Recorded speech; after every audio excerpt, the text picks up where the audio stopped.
الحمدللہ وکفا والسلام علی عبادہ الذین اصطفیٰ اما بعد فاعوذ باللہ من الشیطان الرجیم بسم اللہ الرحمن الرحیم یا ایھا الذین آمنوا کتب علیکم الصیام کما کتب علی الذین من قبلکم لعلکم تتقون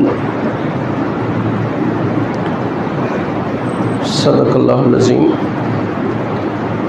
اما بعد ان اللہ وملائکتہ یصلون علی النبی یا ایھا الذین آمنوا صلوا علیہ وسلموا تسلیما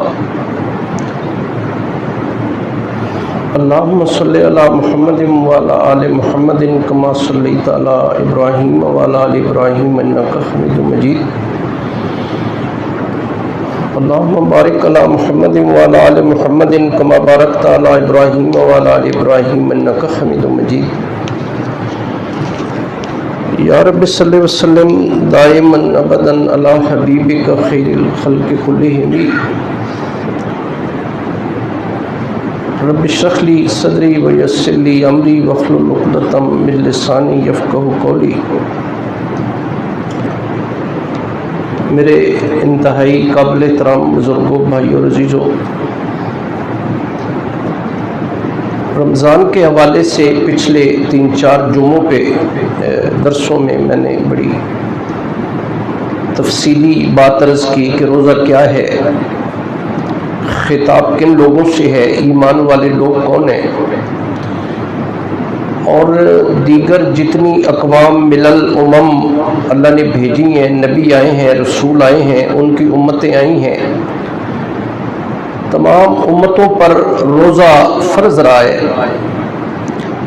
دنیا کا کوئی قابل ذکر مذہبی سلسلہ ایسا نہیں ہے کہ جس میں روزے کا تصور نہ ہو۔ یہ روزے اول سے نفس کی ایک خاص ریاضت رہی ہے یہ روزہ جو ہے، اور جتنی آسمانی شریعتیں اللہ تبارک و تعالیٰ نے بھیجی ہیں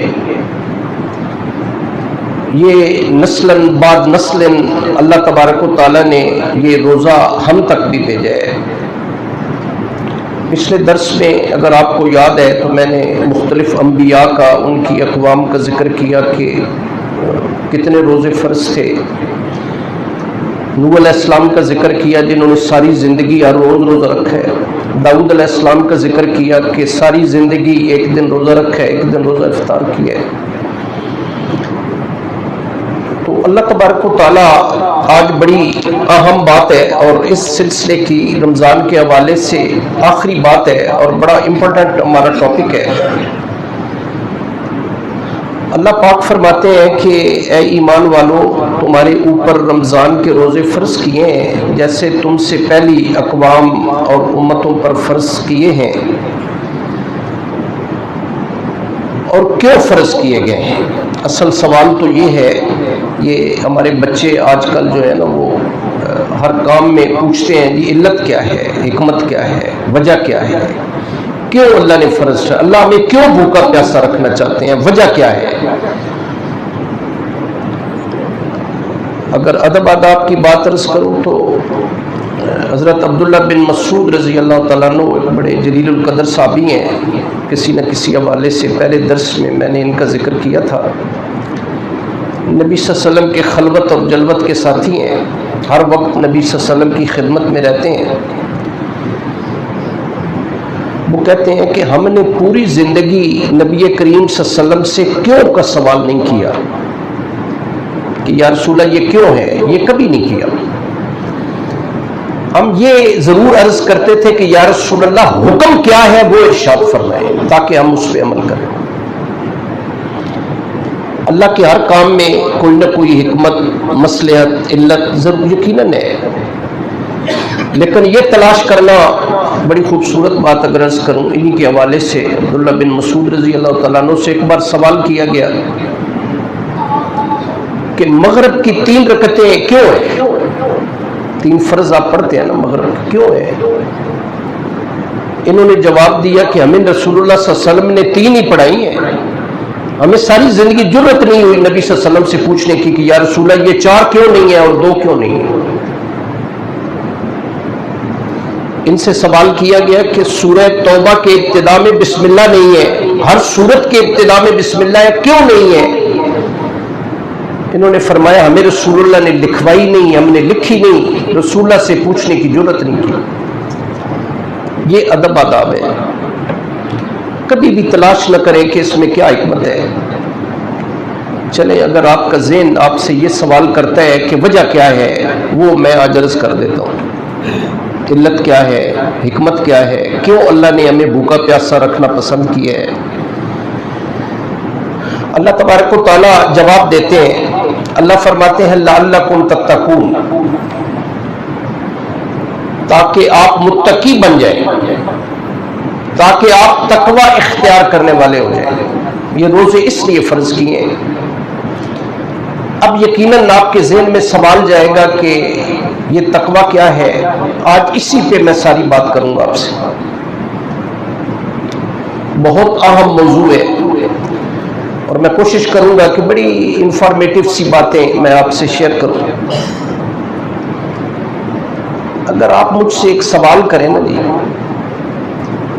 آپ سوال کریں ایک مجھ سے کہ الحمد سے لے کر والناس تک پورا قرآن جو ہے، یہ کوئی 30 پارے ہیں، 114 سورتیں ہیں، 6666 آیتیں ہیں،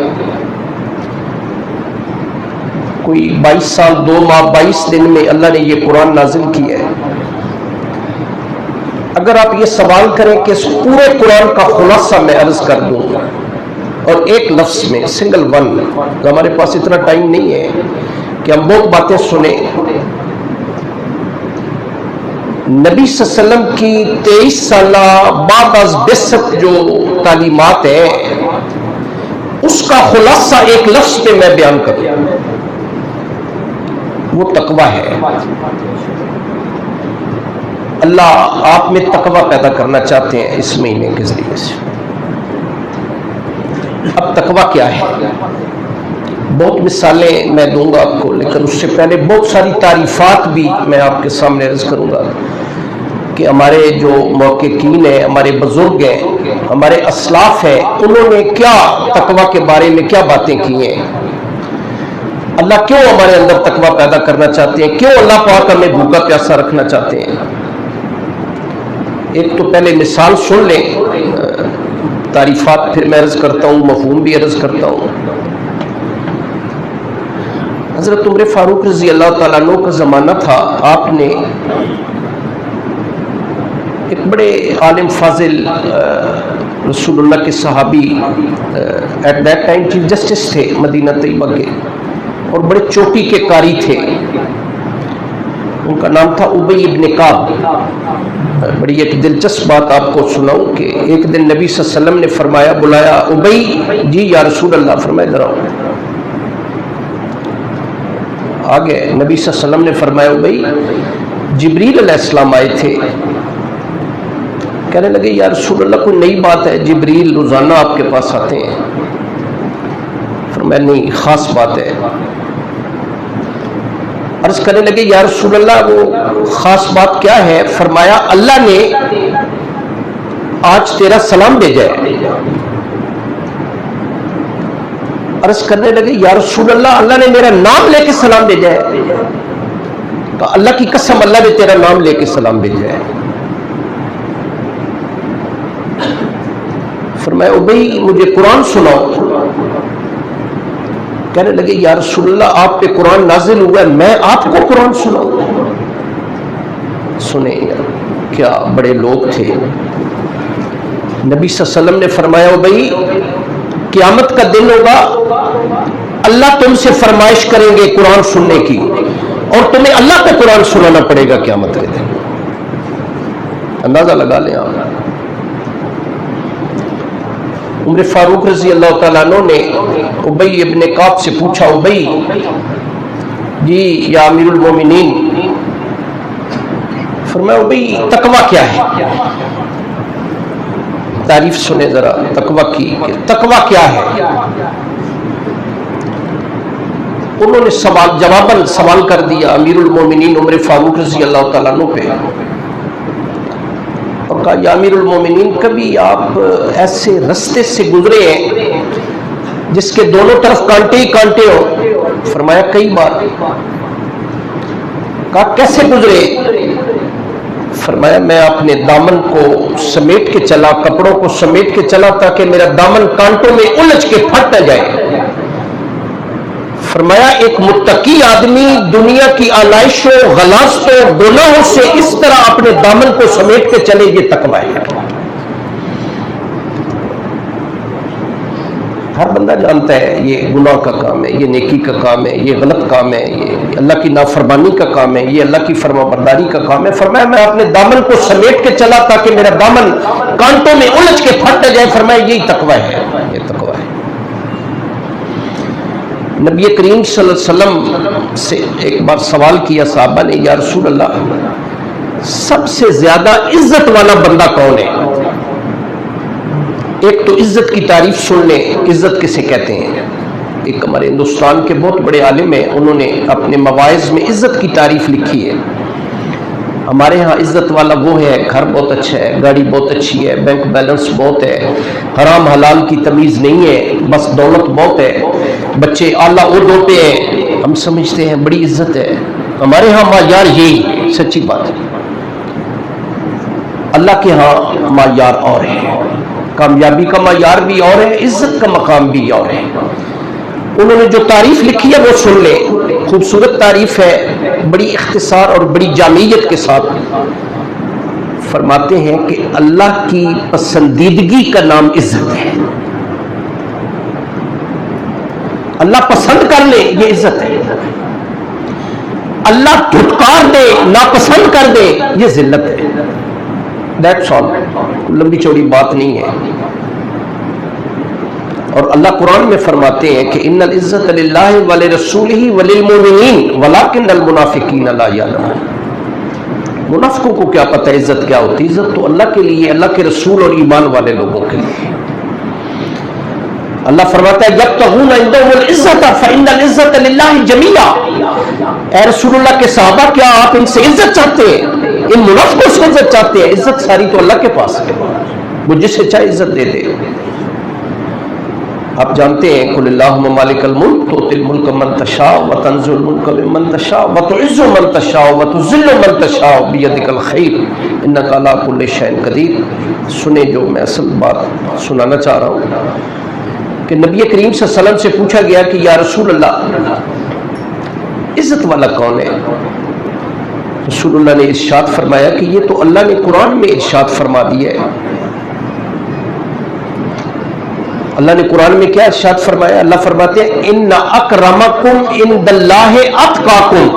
اتقا یہ وقیاً وقایا سے یہ سپرلیٹو ڈگری ہے، بہت مبالغہ ہے اس میں، کہ تم میں سب سے زیادہ عزت والا اللہ کے نزدیک وہ ہے جو تقوی والا ہے۔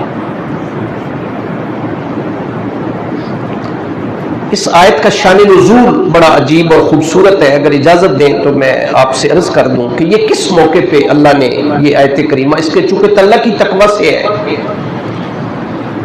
میرے بھائیو عزیزو، مکہ فتح ہوا، ہسٹوریکلی یہ 8 ہجری کی بات ہے کہ مکہ فتح ہوا۔ نبی کریم صلی اللہ علیہ وسلم نے پوچھا بلال کہاں ہے؟ جناب بلال رضی اللہ تعالیٰ عنہ آگے، نبی کریم صلی اللہ علیہ وسلم نے فرمایا بلال کعبۃ اللہ کی چھت پہ چڑھ کے اذان دو۔ عرض کرنے لگے یا رسول اللہ میں حبشی، میں غلام، میں یا رسول اللہ اللہ کا گھر ہے، بڑی عزت والا ہے، کعبۃ اللہ کی کئی تنکیر اور توہین کا پہلو نہ نکلے، میں کعبۃ اللہ کی چھت پہ چڑھ کے اذان۔ فرمایا میں حکم دے رہا ہوں کعبۃ اللہ کی چھت پہ چڑھ کے اذان۔ کعبۃ اللہ کی چھت پہ چڑھے، اللہ اکبر اللہ اکبر اشہد ان لا الہ الا اللہ اشہد ان محمد رسول اللہ۔ حارث ابن ہشام یہ ابو جہل کا بھائی تھا، یہ ابو سفیان کے پاس گیا، مکہ کا سردار تھا، اس کے کان کے ساتھ اپنا منہ لگا کے کہنے لگا شکر ہے آج میرا باپ زندہ نہیں تھا، ورنہ کعبۃ اللہ کی یہ توہین کبھی برداشت نہ کر سکتا۔ بڑے سخت الفاظ اس نے کہے، میں اللہ سے ڈر کے عرض کر رہا ہوں۔ اس نے کہا کہ اس محمد کے پاس اس کالے کلے کے سوا اور کوئی نہیں تھا جسے کعبۃ اللہ کی چھت پہ چڑھا دی ہے۔ ابو سفیان نے منہ پہ ہاتھ رکھ دیا، کہا خبردار آگے کچھ نہ کہنا، محمد صلی اللہ علیہ وسلم اللہ کے سچے رسول ہے، میں تھوڑی دیر پہلے مسلمان ہو گیا ہوں، جو بات تو کر رہا ہے محمد کا اللہ رب اسے ابھی اسی وقت یہ بات بتا دے گا جو تو بات کر رہا ہے۔ اللہ نے اسی وقت جبریل علیہ السلام کو یہ آیت دے کے بھیج دی۔ سنیں، سورہ الحجرات کی آیت ہے، آیت میں ساری پڑھ دیتا ہوں۔ اللہ پاک نے فرمایا یا ایھا الناس انا خلقناکم من ذکر و انثی وجعلناکم شعوبا وقبائل لتعارفوا ان اکرمکم عند اللہ اتقاکم۔ اللہ کے رسول آپ ان سے مکہ والوں سے فرما دیں کہ اللہ نے آپ کو ایک مرد اور ایک عورت سے پیدا کیا ہے، ذاتیں، برادریاں، خاندان، قبیلے یہ صرف آپ کی ایک دنیاوی پہچان ہے، ورنہ اللہ کے نزدیک عزت والا وہ ہے جو تم میں سب سے زیادہ اللہ پاک سے ڈرنے والا بندہ ہے۔ خدا کی قسم ساری دنیا کے انسان مل جائے، حضرت بلال رضی اللہ تعالیٰ عنہ کی جوتی کے خاک کے قطرے کے کروڑویں حصے کے برابر بھی نہیں ہو سکتے۔ نبی صلی اللہ علیہ وسلم معراج پہ گئے، اپنے آگے قدموں کی آواز سنی، بندہ نظر نہیں آیا۔ جبریل علیہ السلام نے عرض کی اللہ کے رسول پہچانتے ہیں یہ کس کے قدموں کی آواز؟ فرمایا نہیں، کہا آپ کے غلام بلال کے قدموں کی آواز ہے۔ اندازہ لگا لیں، شان دیکھ لیں۔ تو بھئی اللہ کیا دیکھیں گے؟ اللہ دیکھیں گے کہ کون بندہ مجھ سے سب سے زیادہ ڈرنے والا بندہ ہے۔ اللہ تبارک و تعالیٰ ذاتیں، برادریاں، شکل، بینک بیلنس یہ چیزیں بالکل نہیں دیکھیں گے، اللہ دیکھیں گے کون بندہ ہے جو مجھ سے سب سے زیادہ ڈرنے والا بندہ ہے۔ ابو بکر صدیق رضی اللہ، بڑی خوبصورت باتیں میں آج آپ سے عرض کروں گا تقویٰ کے حوالے سے انشاءاللہ۔ ابو بکر صدیق رضی اللہ تعالیٰ عنہ سے پوچھا گیا کہ تقویٰ کیا ہے؟ تعریف سنیں اور تھوڑا سا آپ نے توجہ دینی ہے، ان پہ باتوں پہ ذرا غور کریں گے انشاءاللہ سمجھ آئے گی۔ ابو بکر صدیق رضی اللہ تعالیٰ عنہ نے فرمایا کہ تقویٰ دنیا کی تاریکیوں میں چراغ کا کام دیتا ہے۔ عمر فاروق رضی اللہ تعالیٰ عنہ سے پوچھا گیا کہ تقویٰ کیا ہے؟ تفصیل کا وقت نہیں کہ میں ایک ایک چیز بڑی کھول کے آپ کے سامنے عرض کروں، ذرا ان الفاظ پہ غور کرنا، پھر مثالیں دوں گا انشاءاللہ بات سمجھ آئے گی تقویٰ کیا ہے۔ عمر فاروق رضی اللہ تعالیٰ عنہ سے سوال کیا گیا تقویٰ کیا ہے؟